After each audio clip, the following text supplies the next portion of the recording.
introducir este día. Yo sé que usted sabe que este es un día muy importante para la Iglesia de Jesucristo. Ahora, ¿por qué es muy importante para la Iglesia de Jesucristo? Porque este es el día en que se celebra el día de Pentecostés. Entonces, ¿por qué se celebra el día de hoy? Porque al contar de aquí hacia atrás, encontramos que 50 días atrás sucedió la resurrección de Cristo Jesús.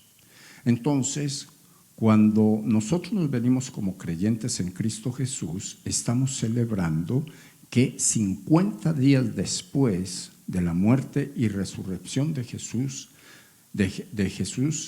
entonces el Señor por alguna razón le plació enviar al Espíritu Santo en medio de la celebración de los judíos, fiesta de la cosecha, ¿sí? Porque hoy, entonces los judíos están celebrando la fiesta de la cosecha, que es la fiesta que se celebra 50 días después de la Pascua, ¿ya? Entonces, como nosotros somos creyentes, pues nosotros celebramos el advenimiento del Espíritu Santo, el Espíritu de Dios.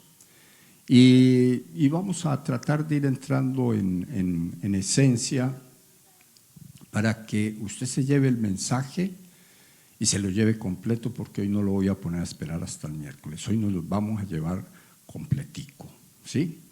En la medida en que usted estudia las Sagradas Escrituras, usted encuentra que el Espíritu de Dios es muy importante. Sin el Espíritu de Dios nosotros no podemos hacer nada, ¿sí? Si nosotros nos devolvemos al Antiguo Testamento, entonces vamos a encontrar que en el Antiguo Testamento el Espíritu de Dios era colocado en personas específicas: reyes, sacerdotes y profetas, ¿ya?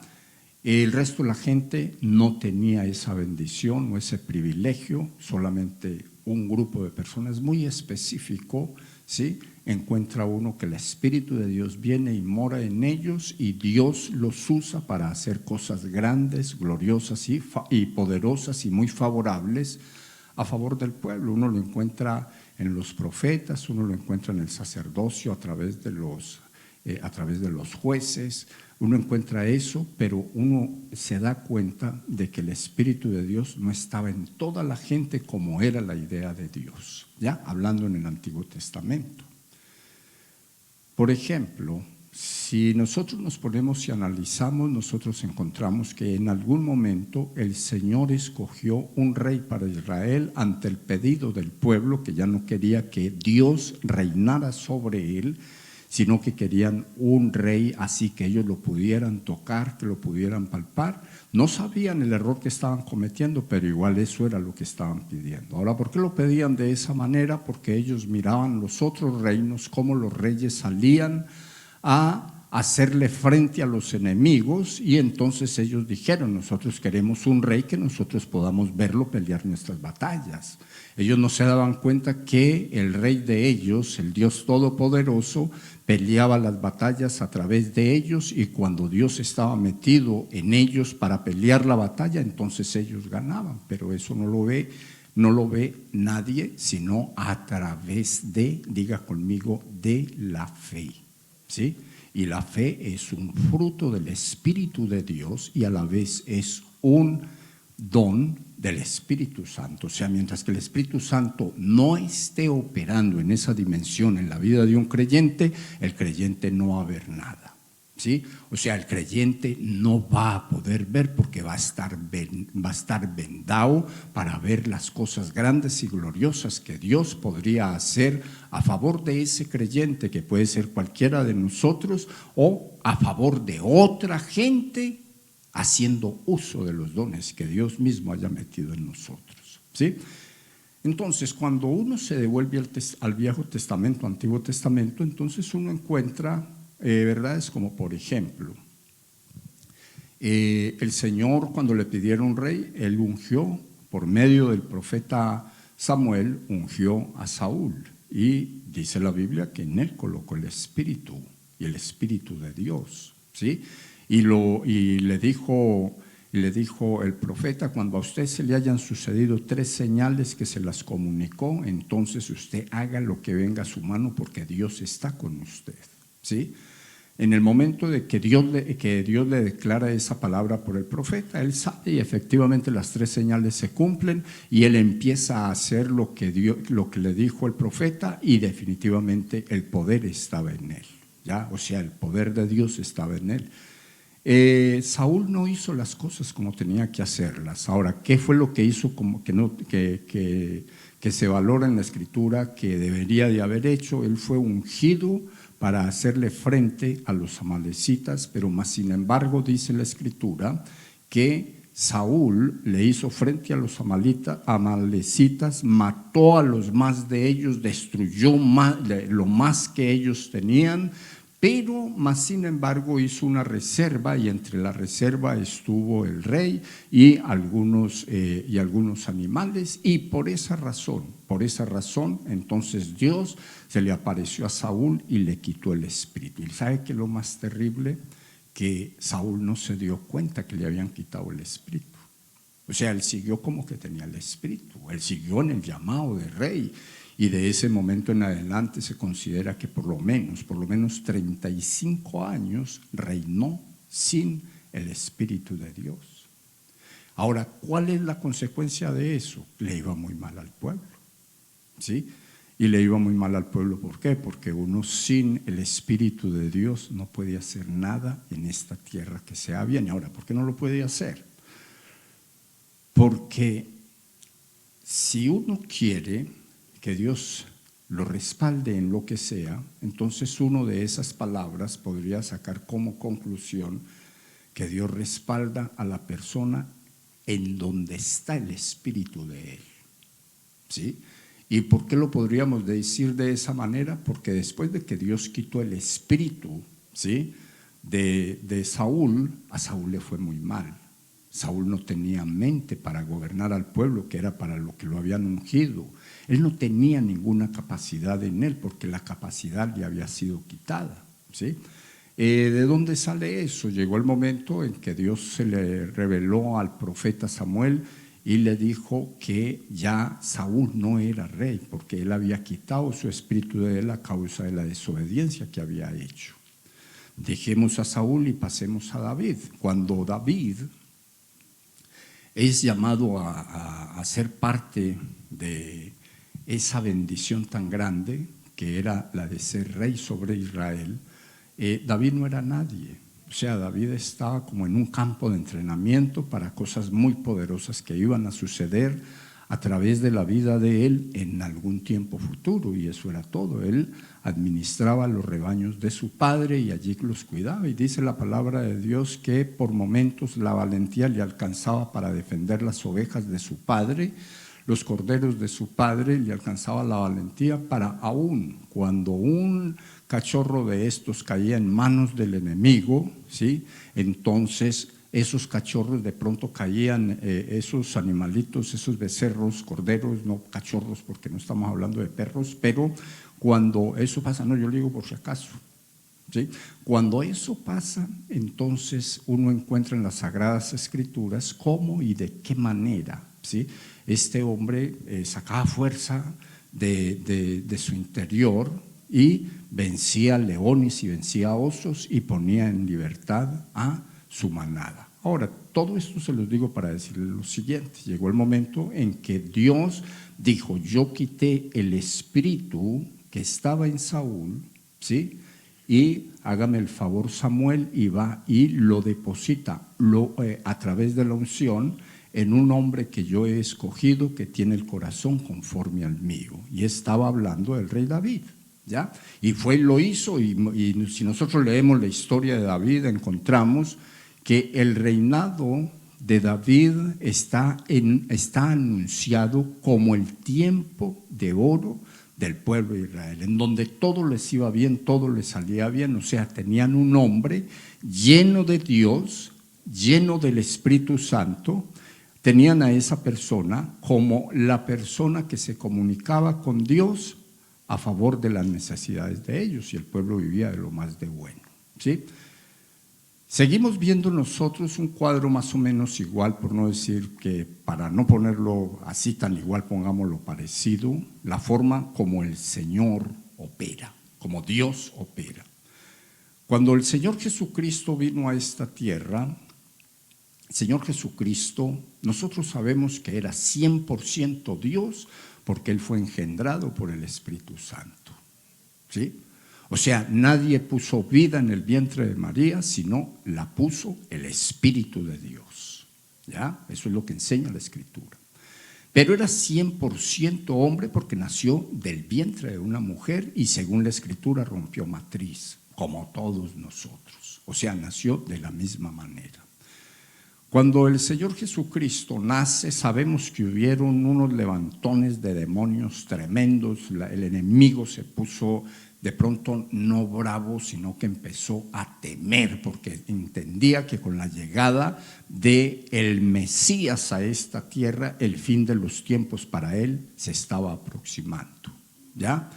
Pues mire que, mas sin embargo, con todo y eso, el Señor Jesús creció de una manera normal, natural, como está creciendo su hijo pequeño, como creció usted cuando estaba pequeño, así de la misma manera. Uno encuentra en la Escritura que él llegó a los 30 años de edad y en esa edad de 30 años, entonces, ya estaba decidido en el cielo que él debería de comenzar el ministerio de predicar las doctrinas del reino, ¿sí? O sea, eso ya estaba establecido, eso no se estableció en ese momento, eso estaba establecido desde el comienzo, ¿ya? Cuando nosotros le hacemos una seguidilla al asunto, entonces nosotros encontramos a Jesús de 30 años yendo a las aguas bautismales, dando a entender cosas que se las voy a explicar en un momento. Llegó a las aguas bautismales, está frente a Juan el Bautista. Juan el Bautista le está diciendo, yo no puedo bautizarlo a usted, ¿sí? Y él está diciendo una gran verdad. Yo no puedo, o sea, yo no siento que sea digno de bautizarlo, yo no lo puedo bautizar. Jesús le dice, es necesario que lo haga porque conviene que se haga de esta manera, porque si usted no me bautiza o yo no me bautizo, entonces la iglesia no se va a bautizar porque no va a tener ejemplo, ¿sí? O sea que el ejemplo básico y lo primero que uno podría ver como propósito con Jesús es que todos los creyentes deben de bautizarse porque su maestro o nuestro maestro se bautizó.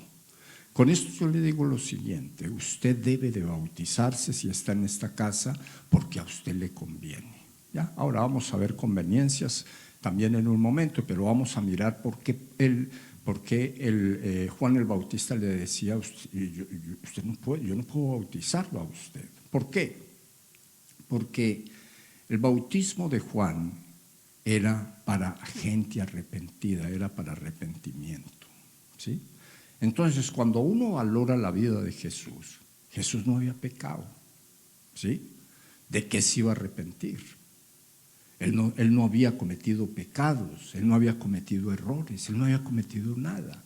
Entonces, ¿de qué se iba a arrepentir? Para bautizarse, ¿ya? Mas, sin embargo, fue bautizado porque convenía que de esa manera sucediese. Ahora vengámonos aquí un momentico y coloquémonos nosotros para que vayamos mirando el título de este día, que es Evangelio Integral, ¿sí? Si Jesús no se bautiza, no sucede lo que sucedió en el momento que él sale de las aguas. O sea, él es llevado a las aguas, lo sacan de las aguas y suceden 3 acontecimientos muy importantes, ¿ya? El primer acontecimiento que sucede allí, que es muy importante, es que cuando Jesús es bautizado y sale de las aguas, dice las Sagradas Escrituras que de lo alto voló una paloma y posó en él en símbolo de que el Espíritu de Dios ahora estaba en Jesús, ¿sí? O sea, el Espíritu Santo empieza a tomar el control de todo el asunto y entonces lo empieza a tomar a través de que viene a Jesús. Vamos al punto. En el pasado, El Espíritu Santo estaba en personas específicas, regularmente personas que han sido llamadas a ser profetas, a ser reyes, a ser jueces, personas que tenían algún legado de autoridad de parte de Dios. Cuando nosotros venimos al tiempo que Jesús estuvo en esta tierra, entonces uno no ve que la cosa sea tan distinta. ¿Por qué? Porque cuando Juan bautiza a Jesús, hay un mundo de gente que ya se ha bautizado, pero más sin embargo el Espíritu de Dios, el Espíritu Santo, no viene sobre todos esos que se habían bautizado, sino sobre Jesús. Y eso es todo, ¿ya? Otra cosa o acontecimiento importante que sucede allí es que cuando Jesús sube de las aguas, el Espíritu de Dios viene sobre él, entonces el Padre lo empodera para lo que venía diciendo: este es mi Hijo amado en quien yo tengo complacencia. Eso no fue antes del bautismo ni antes del Espíritu de Dios en Jesús, eso fue después de lo uno y después de lo otro. ¿Cuántos me entienden eso? Ahora, era necesario que alguien de la gente que estaba allí, así normales, así como nosotros, que habían nacido de mujer, pero que habían sido engendrados por un varón, ¿sí? Entonces, que allí pasara algo, y también pasó. Ahora, ¿qué pasó? Dios, el Padre, le había dicho a Juan el Bautista: sobre la persona que usted vea que pose mi espíritu, ¿sí? Sobre esa persona, ese es el Hijo de Dios, ese es mi Hijo. Y es con ese con el que yo voy a hacer todas las cosas que están escritas en los profetas, en los salmos y en el Pentateuco, ¿ya? Que era lo que había de Biblia hasta ese momento. Pues, ¿cómo le parece que Juan vio cuando ese acontecimiento sucedió y dijo: verdaderamente este es el Hijo de Dios? ¿Ya?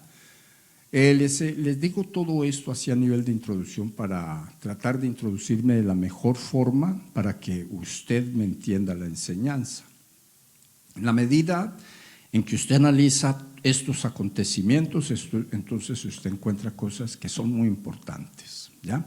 Y cosas importantes de ello es que Dios el Padre y Dios el Hijo están metidos en todo este asunto, y metidos en todo este asunto ellos quieren que toda la iglesia, que todos los creyentes en Cristo Jesús sean portadores del Espíritu de Dios. Ahora, ¿de dónde sale ese pensamiento?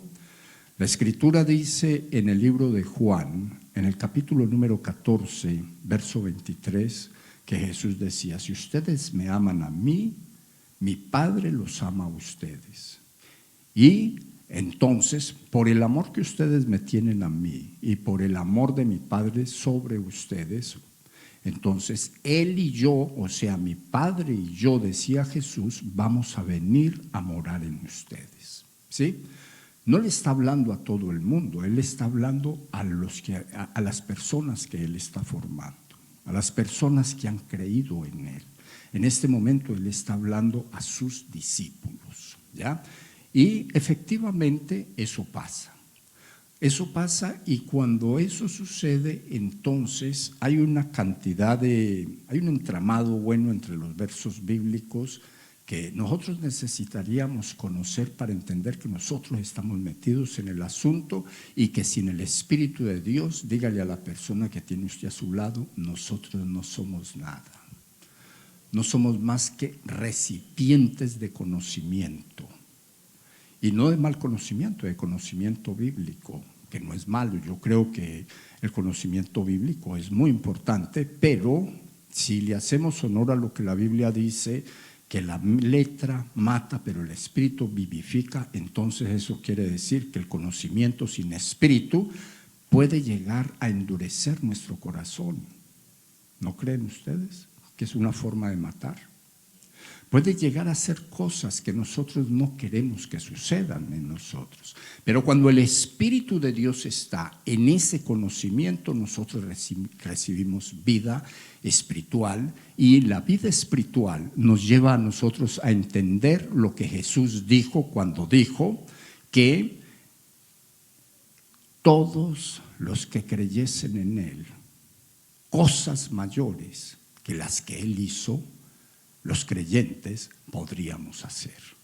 O sea, eso es una palabra para la iglesia, eso es para nosotros, pero tenemos que tener el conocimiento en empatía con el Espíritu de Dios, porque si no está de esa manera, el resultado no va a ser lo que Cristo Jesús dijo, sino que ese resultado podría ser muy humano, personas con mucha sabiduría, personas con mucho conocimiento, personas con mucha letra, personas con muchas palabras buenas, bonitas, pero sin poder, porque el poder lo tiene el Espíritu Santo y es el que empodera la palabra de Dios que hay en uno. Ustedes no me entendieron eso. Y yo sigo en la introducción.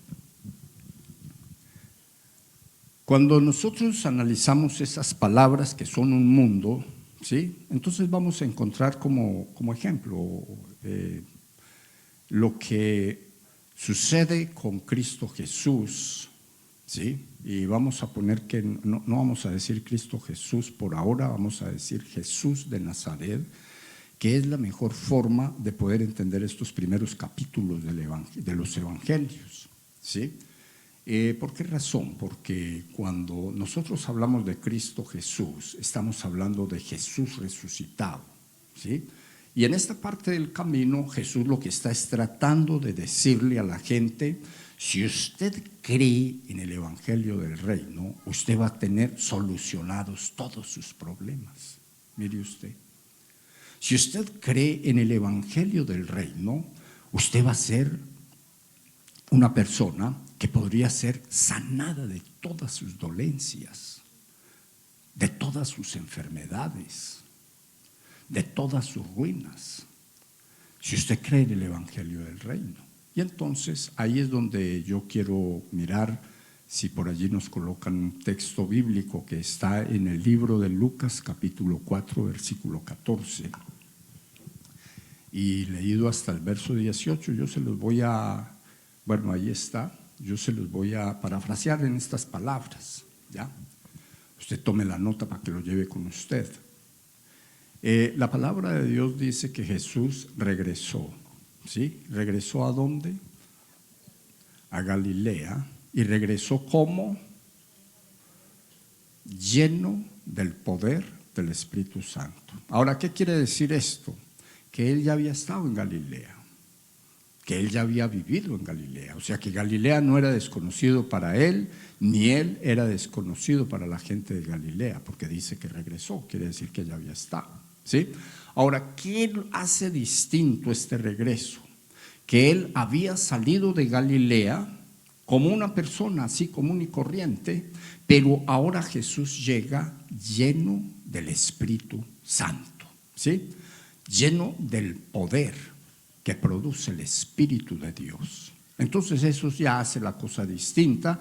Leyendo entre letras, entonces uno encuentra que cuando él llegó lleno del Espíritu de Dios, entonces la fama de él empezó a propagarse por toda la región. Empezó a hablarse solo de Jesús. ¿Por qué razón? Porque empezaron a suceder cosas muy gloriosas, cosas sobrenaturales, cosas que la gente no entendía, como un hombre como Jesús de Nazaret, que era hijo de carpintero, que era hijo de una familia al parecer no de alto perfil, que ellos decían en el capítulo número 13, que es un paralelo a todo esto, capítulo 13 del libro de Mateo, por allá en el verso 55, entonces decían: pero bueno, ¿y este muchacho de dónde sacó ese poder? ¿Sí? ¿Qué le pasó? Porque ellos aseguraron conocerlo y verdaderamente lo conocían como el muchacho del pueblo, como el que de pronto hacía mesas y bancas, como el que de pronto le ayudaba a su padre. Sí lo conocían, porque ellos dicen ahí que ¿y de dónde sale este poder para este muchacho? Sí, pues este es Jesús, el hijo del carpintero, sus hermanas son nuestras esposas. Sus hermanos son Julano, Sutano y Perenciano, o sea, lo conocían como Jesús. Cuando ellos dicen eso, le dan valor a la primera parte de este texto. Jesús regresó a Galilea, pero ahora Jesús regresó lleno del poder del Espíritu Santo, o sea, regresó otra persona. Regresó una persona completamente diferente a la que ellos habían visto días atrás antes del bautismo, a la que ellos habían visto días atrás antes de lo que había sucedido con él, de que el Espíritu de Dios viniese sobre él, posase en él y que el Padre declarara las palabras que declaró sobre ese Jesús que estaba saliendo de las aguas bautismales y quedara empoderado para cosas sobrenaturales. Ahora, ese Jesús que ahora ellos no conocían, dice la Biblia que como de costumbre llegó a la sinagoga y allí le dieron un capítulo del libro de Isaías para que lo leyese y lo leyó. Entonces inmediatamente empezó a decir que el Espíritu de Dios estaba sobre él, o sea, validando lo dicho anteriormente. Y que el Espíritu de Dios lo había capacitado, lo había elegido, lo había ungido, lo había enviado, según de donde lo leamos, ¿sí? Para traer las buenas nuevas de salvación, para traer el mensaje del evangelio y colocarlo en conocimiento de toda la gente de la tierra, especialmente, obvio, en ese momento los que le estaban escuchando el mensaje. Y dijo: el Espíritu de Dios está sobre mí y me ha autorizado para hablarle a los pobres. ¿Sí? Y yo aquí quiero hacer un paréntesis chiquito. Cuando esta palabra habla de pobres ahí, nosotros la podemos entender en dos direcciones, y eso es correcto, diría yo, pero vamos a mirarlo las dos direcciones. La una es pobres en espíritu, que está bien sonado en las bienaventuranzas. Bienaventurados los pobres en espíritu, porque ellos verán a Dios.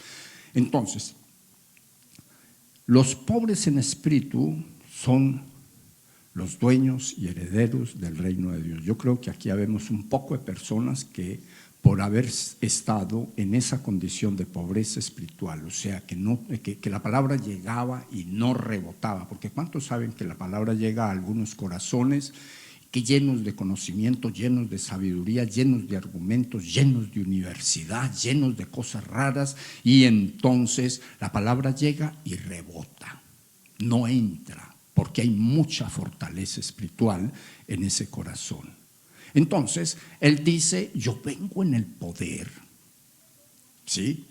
Porque el Espíritu de Dios está dentro de mí, me ha ungido para esto, ¿sí? ¿Para qué lo había ungido? Para predicarle a los pobres en espíritu. Ahora, pongamos esa palabra pobre en otra de las definiciones que se le da desde la Biblia, como necesitados, ¿sí? Y entonces ahora los necesitados estaban recibiendo un mensaje en acuerdo a su necesidad, ¿sí? Y ese mensaje que estaban recibiendo en acuerdo a su necesidad, lo estaban recibiendo de una persona, Jesús de Nazaret, lleno del Espíritu de Dios. Y entonces ahora ese mensaje llega a producir respuesta divina a favor de esas personas. Y vamos a ponerlo ahora en contexto aquí con nosotros. Yo recuerdo hace muchos años, usted tal vez se acuerde, que hace muchos años atrás, quizás 2010, 2000, algo así, más o menos algo parecido, el Señor dijo en este altar que le iba a dar documentos legales, o sea, iba a suplir una necesidad, ¿sí? Documentos legales en esta nación a los que no los tuvieran. Obviamente tenían que creer, ¿sí? ¿Y cómo le parece que mucha gente abrazó esa palabra y hoy son ciudadanos, ni siquiera residentes ciudadanos, ¿sí? Contra viento y marea, gente que la cogió la migra e inclusive se los llevaron para México y de México los trajeron para acá y el Señor les dio la ciudadanía. O sea, la palabra es la palabra. Dios vino a predicarle a los pobres, ¿sí? A los necesitados, a la gente que puede recibir el mensaje, a la gente que en su corazón no hay argumentos en donde el mensaje llegue y rebote, porque cuando el mensaje rebota no produce nada, pero cuando el mensaje activa la fe en una persona, esa persona va a poder hacer así como le dijo el profeta Samuel a Saúl: cuando esto pase en usted, el Espíritu de Dios está en usted y usted puede meterle mano a lo que sea porque Dios está con usted. ¿Sí? O sea, eso es un mensaje que uno tiene que tratar de sacarle el contenido que en él hay y ponerlo en el corazón de uno y creerlo. ¿Por qué? Porque el Señor vino a predicarle a los necesitados. Él vino a abrir la puerta de las cárceles para que los presos espirituales salieran de ella. ¿En qué cárcel espiritual pueda estar usted? Yo no sé. De pronto por ahí esté en esas cárceles de aflicción, de dolor, de angustia, de amargura, etcétera, que cuando usted va a salir parece que está afuera y vuelve y entra porque vio, porque oyó, porque le dijeron, etcétera. Entonces, yo creo que Dios en esta mañana nos quiere decir a nosotros: el Señor ha ungido, ¿sí?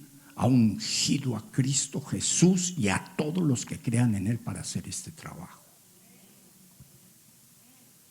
Yo sé que cuesta creer eso y por eso hay tan pocos amenes, pero yo quiero decirle, usted está entre otros a los cuales Dios ha ungido, les ha colocado su Santo Espíritu para que usted prospere, para que usted progrese, para que usted avance, para que usted salga de más de los mismos. Vea, cuando uno logra entender la palabra, entonces la palabra a uno le enseña de que Dios tiene mucho más de lo que uno es, tiene mucho más de lo que uno tiene mucho más de lo que uno desea, pero para que eso venga a la vida de uno, uno se tiene que convertir en una persona espiritual, para que entonces Dios, a través de esa persona espiritual en donde tiene su Santo Espíritu, entonces Él haga como Él quiere. ¿Sí me lo entendieron? ¿Ah? Bueno, yo se lo voy a poner en otra forma porque yo quiero que todos me lo entiendan. Sin el Espíritu Santo no somos nada. O sea, sin el Espíritu Santo nosotros vamos y venimos como a nosotros nos parece. Con el Espíritu Santo el Señor hace que nosotros hagamos lo que a nosotros nos conviene, lo que Él quiere que nosotros hagamos para Él podernos bendecir. Y vamos a ponerlo en contextos bíblicos para que podamos no solamente entender, sino creer, porque si nosotros no lo tenemos en contexto bíblico, pues ni lo creamos, porque no vale la pena creer palabra de hombre, hay que creer a la palabra de Dios. Mire usted que el Señor dijo que así un creyente como cualquiera de nosotros o como todos nosotros, él tenía un plan y el plan era cambiarle el corazón, cambiarle el espíritu, llevarse la dureza de corazón para después de eso entonces meter su espíritu y hacer que esa persona hiciese lo que Dios dice y fuese a donde Dios quisiese. ¿Cómo lo dice la Biblia? Léase usted cuando tenga la oportunidad el libro de Ezequiel, capítulo 36, versículos 26 y 27. Y eso será lo que usted encuentre. Cuando el Espíritu de Dios viene a nosotros, entonces Dios nos maneja a través de su palabra y del Espíritu Santo, nos maneja desde el reino de los cielos. Y qué bueno es uno ser manejado o conducido por Dios, porque quiero decirle, riesgo a equivocaciones, cero. Riesgo a pecados, cero. Riesgo a pobreza, cero. ¿Sabe por qué digo yo cero así con esa? Aunque todos pecamos y todo eso, porque el Espíritu de Dios, cuando nosotros hacemos algo que no está correcto, se entristece adentro de nosotros y nosotros nos damos cuenta. Y cuando nosotros sentimos que hemos contristado al Espíritu Santo, ¿qué es lo primero que hacemos? Le pedimos perdón a Dios y seguimos para adelante con el Espíritu Santo en contentamiento. O sea, vale la pena, ¿no creen ustedes? Si miramos nosotros esa palabra, entonces vamos a encontrar lo siguiente. En el libro de Lucas, el capítulo 4, del verso 14 al 19, que es donde estamos, entonces sigue diciendo que el Señor ha venido a sanar a los quebrantados de corazón, ¿cierto? En el libro de Mateo, capítulo 9, verso 35, entonces la Biblia dice que el Señor ha venido, ¿sí?, a sanar a los que tienen dolores, dando la idea que una cosa es dolor y otra cosa es enfermedad, o sea que son dos cosas distintas. Entonces, como son dos cosas distintas, toca mirar a ver en dónde se manifiestan para saber cómo Dios opera. Y cómo Dios opera a través del Espíritu de Dios. Mire usted que cuando hablamos de dolores, entonces vamos a encontrar que los dolores los producen los maltratos, las violaciones de derechos, las violaciones sexuales, las humillaciones, la inconformidad por haber crecido de pronto en un mundo donde no hubieron oportunidades para uno, los malos noviazgos, esos noviazgos que terminan mal y que dejan a la persona en tremendas frustraciones. Los dolores se producen cuando de pronto uno se equivoca con la persona que se casó y se le enreda la vida de una manera en donde el corazón queda lastimado lo suficiente hasta el punto en que si no se pasa un proceso de sanidad interior, esa persona nunca podrá volver a confiar en nadie. Y entonces eso y mucho más, entonces uno encuentra que Jesús dice que, o la Biblia dice que Jesús iba sanando gente adolorida y gente enferma, ¿sí? O sea, es ahí, quiere decir que adolorido y enfermo es distinto. Los dolores están en el alma, las enfermedades están en el cuerpo. Y las dos cosas el Señor venía sanándolas en la medida que predicaba la palabra, ¿sí? En la medida que entregaba el mensaje, la gente iba siendo sanada de eso. Y yo creo que estamos o seguimos en ese tiempo, no sé lo que usted me diga. Seguimos ahí, de pronto lo que nos toca es hacer cositas que de pronto no las hemos hecho para que entonces esos pasados horribles se vayan de la cabeza, esos pecados horribles se vayan de la cabeza y el acusador no tenga de qué agarrarse para mantenernos a nosotros sepultados de donde Dios ya nos sacó. ¿Me entienden esa? ¿Cuánto me la entienden? Para ir concluyendo, entonces, nosotros encontramos que por la compasión de Jesús, verso 36 del libro de Mateo capítulo 9, ¿sí? Dice la Biblia ya que cuando Jesús miró a su alrededor y vio el mundo de gente que lo estaba siguiendo y en la condición espiritual y almática que ellos estaban, dice la Biblia que el Señor se dolió y sintió compasión por ellos. Y sintió compasión por ellos, ¿por qué razón? Porque Él veía que ellos andaban como gente que no tenía pastor, que ellos andaban como corderos que no tenían pastor.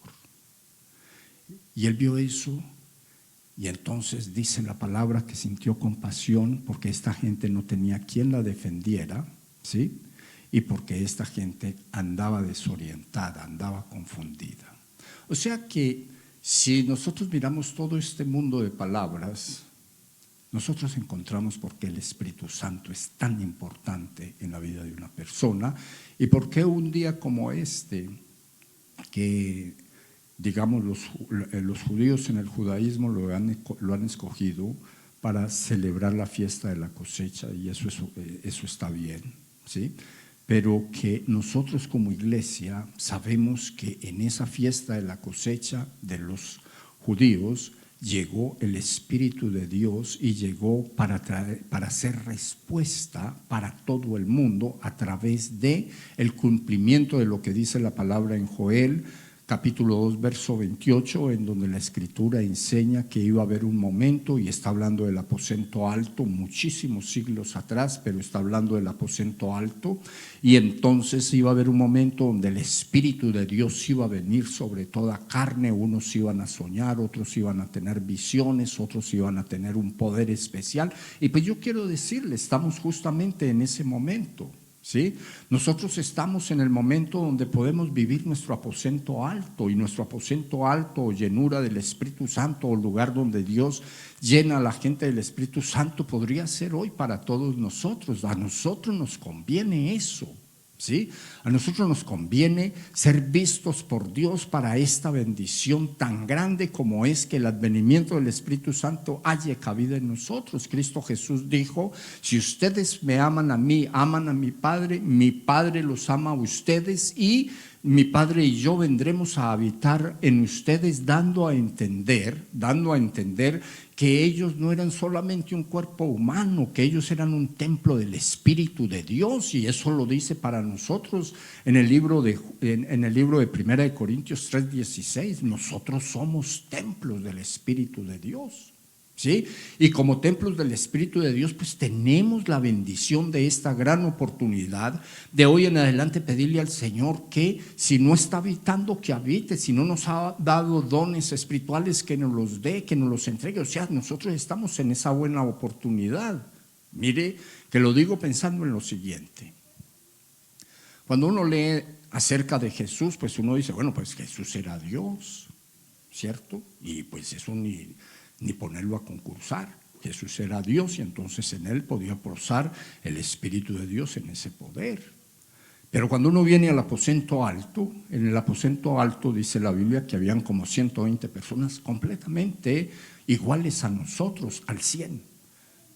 Todo igualitico a nosotros. Pero uno podría decir, bueno, pero es que muchos de ellos fueron discípulos de Jesús. O sea, ahí están los discípulos de Jesús, y muchos de ellos de pronto estuvieron entre los otros discípulos de Jesús. O sea, los otros 70 que él ungió y envió de 2 en 2. Es muy seguro que eso sea, ¿sí?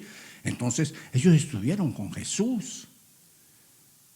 Entonces, como ellos estuvieron con Jesús, de pronto para ellos la cosa es más fácil. Pero cuando uno se mueve, ahora sí para concluir, cuando uno se mueve al capítulo 19 del libro de los Hechos y observa algunas verdades que están allí, no digo algunas verdades porque hayan mentiras, sino algunas verdades que me interesa resaltar en este momento, entonces entre el verso 1 y el verso 6 encuentra lo siguiente que me parece interesante resaltar. Dice la Biblia que unos discípulos de Pablo estaban evangelizando por aquel sector. Entre tanto, Pablo evangelizaba las regiones altas o las montañosas. Llegó el momento en que Pablo bajó donde habían estado evangelizando los discípulos que él tenía, y entonces encontró un grupo de personas que habían creído en Jesús. Y Pablo los llamó y les preguntó: ¿y ustedes ya fueron bautizados en el Espíritu Santo? Ustedes ya fueron bautizados con el Espíritu Santo. Independientemente de donde usted lo lea, le está diciendo de la misma manera. Y entonces ellos dijeron: Espíritu Santo, nosotros no sabemos que existe Espíritu Santo, ¿no? Y entonces Pablo les dijo: ¿y entonces en qué fueron bautizados? O sea, en otras palabras, ¿con qué confirmaron su fe? En lo que han creído, ¿sí? Esto es bien interesante y me parece importante que usted lo lleve en su espíritu, lo lleve en su corazón. ¿Por qué razón? Porque esta pregunta es para allá, para donde va. ¿Con qué confirmaron lo que ustedes han creído? ¿Sí? Y ellos dijeron: no, nosotros no hemos sido bautizados con el Espíritu Santo porque al último no sabemos ni siquiera que existe. Y entonces, ¿con qué fueron bautizados? Con el bautismo de Juan. Bautismo de Juan, le dijo el apóstol Pablo, es para arrepentimiento, ¿sí? Pero como ustedes ya están bautizados con el bautismo de arrepentimiento, entonces vengan, y los ministró. Y dice la palabra de Dios que entonces ellos fueron ministrados por el apóstol Pablo. Y quiero que me entienda lo siguiente antes de ir al remate del texto, del verso bíblico. Pablo no había estado con Jesús. Esos hombres no habían estado con Jesús. O sea, ellos no hacían parte del equipo de Jesús que estuvo en el aposento alto. Nada. El apóstol Pablo tampoco. Nada. Pero más sin embargo, pasó exactamente lo mismo que pasó en el aposento alto.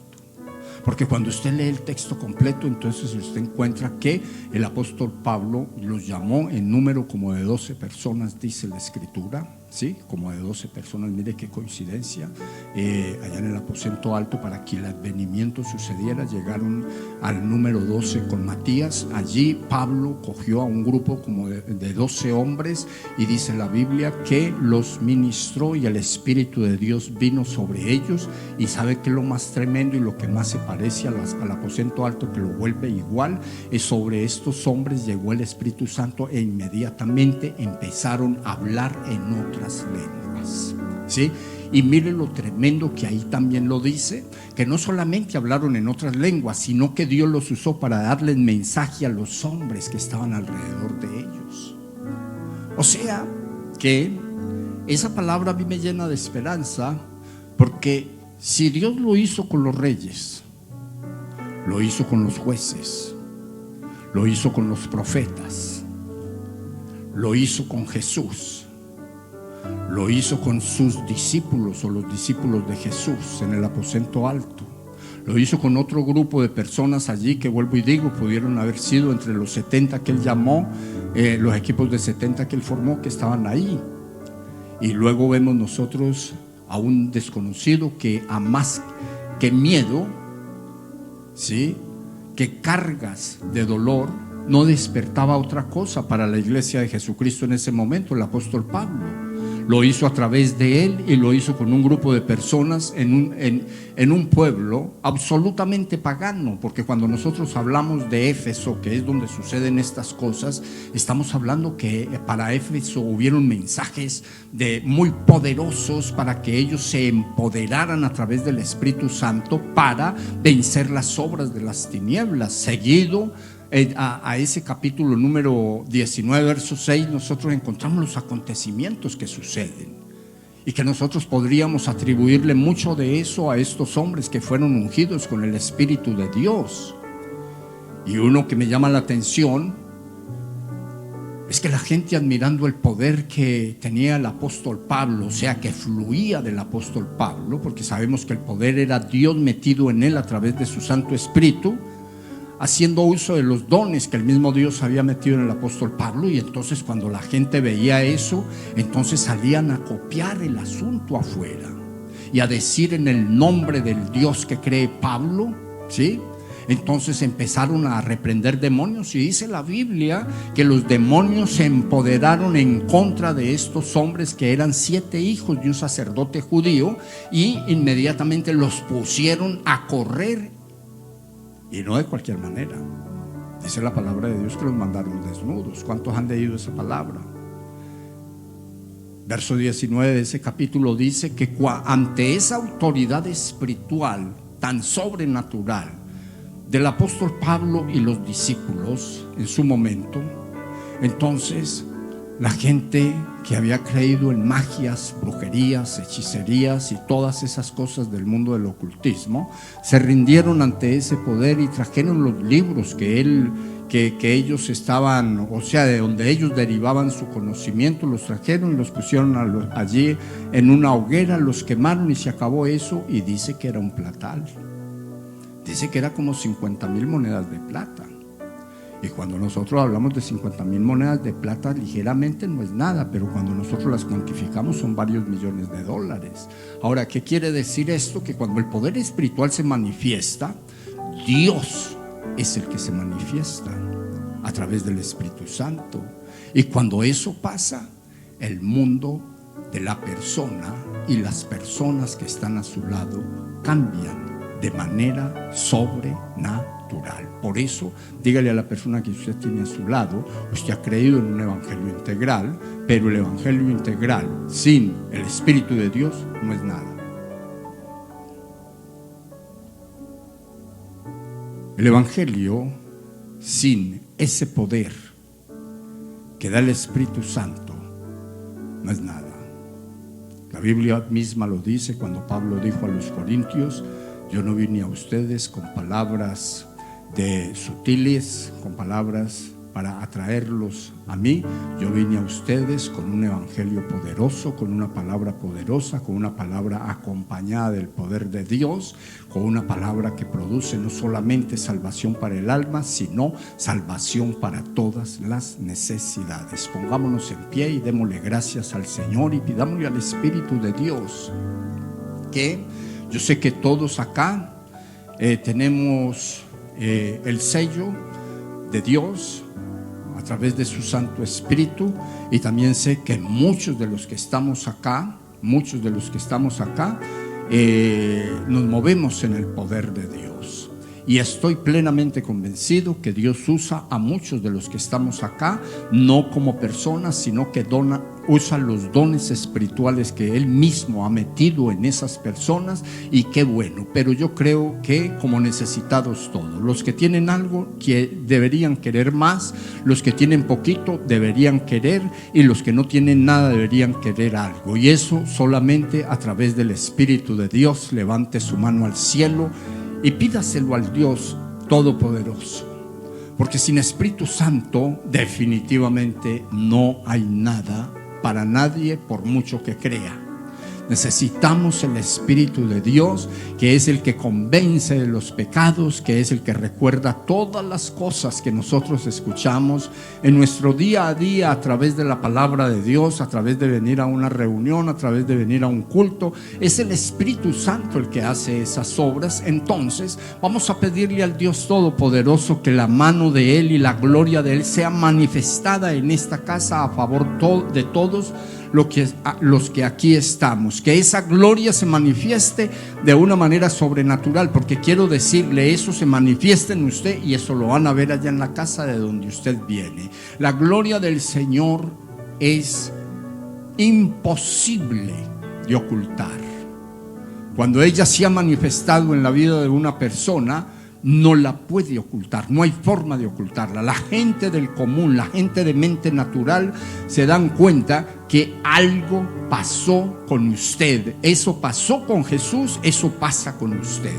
La gente del pueblo donde llegó Jesús era gente que lo conocía, era gente que sabía que era Jesús, el hijo del carpintero, pero cuando Él llegó con ese poder sobrenatural no lo pudo ocultar, y la gente se preguntaba: ¿qué poder es ese? Conocemos el vehículo, pero no conocemos la esencia.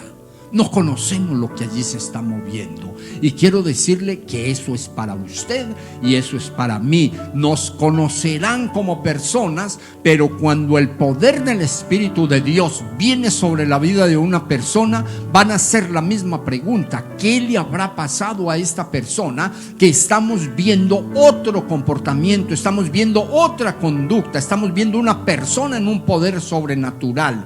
Si usted lo anhela, levante su mano al cielo y pídaselo al Dios eterno, al Dios que todo lo sabe, al Dios que todo lo puede, al Dios que todo lo ve, al Dios que lo ha convocado a usted hoy a esta casa. La palabra de Dios tiene significado, la palabra de Dios tiene cumplimiento. Pero así como tiene significado y cumplimiento, va a significar para los que crean y se cumplirá en los que crean. Por eso, levante su mano al cielo y anhélelo con todo su corazón. Anhélelo, porque cuando nosotros lo anhelamos, entonces tenemos nuestro propio aposento, como lo tuvieron los de Éfeso, como lo hubo en el aposento alto, y como se sigue repitiendo a lo largo de los tiempos. Estamos en ese buen tiempo de Dios, en donde el Espíritu de Dios, el Espíritu Santo, es para todos los que crean en Jesús de Nazaret, para todos los que crean en Jesucristo.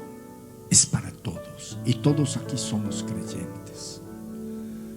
Levante su mano al cielo y dígale: Señor, yo en este día te pido con todo mi corazón que las palabras que yo he escuchado hallen cabida en mi corazón, hallen cabida en mi mente, hallen cabida en mi espíritu y produzcan lo que tú me acabas de decir.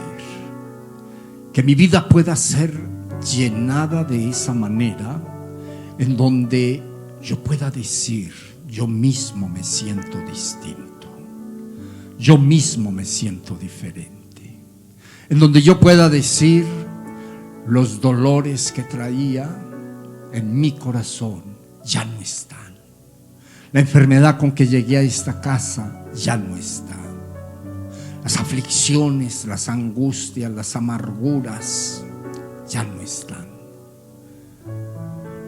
Es un momento para pedirle al Señor, porque si el Señor, entre que predicaba la palabra al Espíritu, sanaba las emociones y sanaba el cuerpo, que en últimas es lo que quiere decir esa palabra allá en el libro de Mateo 9:35, y predicaba en las sinagogas, y mientras que predicaba sanaba de dolores y de enfermedades.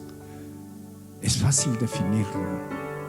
Le predicaba al espíritu de la gente para que la gente creyese, y después de que la gente lograba creer, entonces los sanaba de todas sus dolencias, los sacaba de las cárceles espirituales donde habían estado metidos por años, los sacaba de ese mundo de aflicciones en donde el corazón había sido quebrantado por la forma de vivir la vida. Los sacaba de ahí, los movía a libertad a través del mensaje de las buenas nuevas.